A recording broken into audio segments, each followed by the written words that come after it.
यूं तो मेरे मुर्शिद इमरान खान के बहुत से कारनामे हैं, मैं आपको सुनवाता रहूं, दिखाता रहूं और जनाब आपके सामने ये सबूत भी रखूं।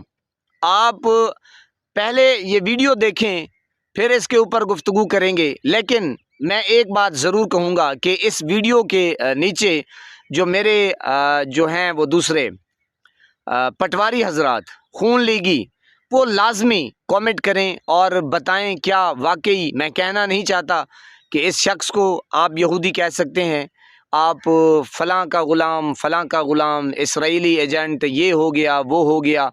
पहले आप ये वीडियो मुलाहिज़ा कर लें। नारे तकबीर, नारे रिसालत, नारे हैदरी, नारे हैदरी, नारे गौसिया, नारे गौसिया।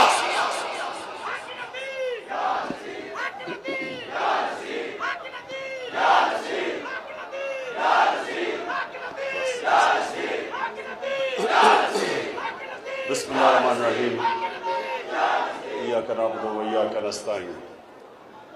जनाब पीर निज़ामुद्दीन जामी साहब, मैं सबसे पहले आपको मुबारक देता हूँ। ये जो इंटरनेशनल ख़त्म नबूवत की जो आपने कॉन्फ्रेंस की, मुबारक हो आपको कि कभी भी मुझे अंदाज़ा नहीं था कि एक ही जगह में इतने ज़्यादा आलिम और मशाइख आए हों और इंटरनेशनल कॉन्फ्रेंस बाहर से भी लोग आए, तो आपको आज मैं मुबारक देता हूँ। मैं आज यहाँ एक सियासतदान की तरह शिरकत करने नहीं आया, एक मुसलमान की तरह आया हूँ। और अगर इस इशू को हम सियासी बनाना चाहते तो जब लोग सड़कों पर निकले थे तो सारी हमारी जमात की तरफ से प्रेशर आ रहा था कि हम भी सड़कों पर निकलें, क्योंकि लोगों ने कहा ये सियासी नहीं, हमारे दिल की बात है, हमारा अकीदा है। तो मैंने सिर्फ लोगों को इसलिए रोका कि मैं एक दीनी मसले को सियासी मसला नहीं बनाना चाहता था। मैं फिर से जामी साहब, मैं फिर से आपका शुक्रिया अदा करता हूँ कि मुझे आज ये मौका मिला यहाँ आने का। मैं दो चीज़ें कहना चाहता हूँ। पहली चीज़ कि कोई मुसलमान हो ही नहीं सकता जो हमारे नबी सल्लल्लाहु अलैहि वसल्लम को आखिरी नबी नहीं मानता। दूसरी चीज़ कि असल में अल्लाह में ईमान आ ही नहीं सकता जब तक नबी सल्लल्लाहु अलैहि वसल्लम का इश्क इंसान के दिल में नहीं होता। मैं सिर्फ इस चीज़ से बात ख़त्म करता हूँ कि जो ख़त्म नबूवत का क्लॉज था पाकिस्तान के आइन में 1974 में लेके आए, 23 दिन पार्लियामेंट में डिबेट हुई। ये कोई उलमा नहीं लेके आए या मुशाइख नहीं लेके आए, पाकिस्तान की पार्लियामेंट में 23 दिन की डिबेट के बाद ख़त्म नबूवत का क्लॉज आया।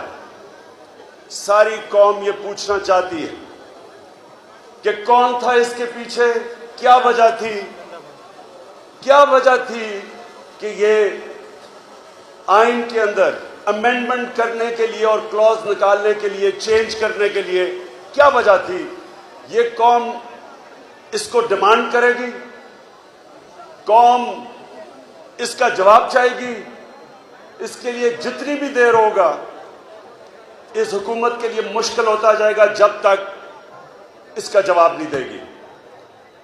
मैं फिर से जामी साहब आपका शुक्रगुजार हूँ कि आपने मुझे आज मौका दिया यहाँ आने का और इतनी ज़बरदस्त महफिल में। मैं तो एक छोटा सा आदमी हूँ, इतने बड़े बड़े आलिम और मशाइख के सामने मुझे पहली दफ़ा मौका मिला, मैं आपका शुक्रिया अदा करता हूँ। जी मेरे पाकिस्तानियों, आप मुझे बताएं क्या वाकई इसराइल का एजेंट है ये मुर्शिद इमरान खान? क्या वाकई इसे जो लोग यहूदी कहते हैं, मेरी तो तौबा है, मेरी तौबा है मेरे पाकिस्तानियों, रोंगटे खड़े हो जाते हैं। और ऐसा सीधा साधा इंसान, साफ गो इंसान, जिसका माजी भी साफ झलकता हो और حال بھی صاف جھلکتا ہو۔ میرے پاکستانیوں، آپ خود مجھے یہ بتائیں، کیا ایسا شخص آپ کو ملے گا؟ نہ دھوکہ، نہ فراڈ، نہ دو نمبری، سب کچھ عیاں قوم کے سامنے۔ جو بھی اس نے کیا، میرے پاکستانیوں، اپنی آراء جو ہے نا وہ کامنٹ سیکشن میں ضرور دیں، تاکہ مجھے پتہ چلے کہ آپ واقعی علم رکھنے والے ہیں اور پرکھنے والے ہیں کہ مرشد عمران خان ایک عاشق رسول ہے، سچا اور پکا عاشق ہے، اس میں کوئی شک نہیں ہے، دو راہے والی بات نہیں ہے۔ اور میرے پاکستانیوں، کتنا سیدھا سادہ اور کھرا انسان ہے، جو دل میں آتا ہے وہ کہہ ڈالتا ہے، کسی سے ڈرنے والا، جھکنے والا، بکنے والا سوال ہی پیدا نہیں ہوتا۔ بہرحال میں آپ کی آراء کا منتظر ہوں، آپ نے اپنی آراء جو ہے وہ کامنٹ سیکشن میں ضرور دینی ہے۔ آپ کے لیے ثبوت لے کر آتا ہوں بڑی محنت سے۔ اللہ پاک آپ کو سلامت رکھے، ہستہ بستہ پھولوں کی طرح مہکتا ہوا رکھے، نماز 5 وقت ادا کرتے رہا کریں، والدین کی خدمت کیا کریں، اور ہمسایوں کا رکھیے خاص خیال۔ ہمیشہ ہمیشہ حق اور سچ کی آواز کو بلند کرتے رہا کریں، جہاں دیکھیں کسی کے ساتھ ظلم زیادتی، وہیں پر اپنے ہونے کا ثبوت دیجیے۔ اللہ نگہبان۔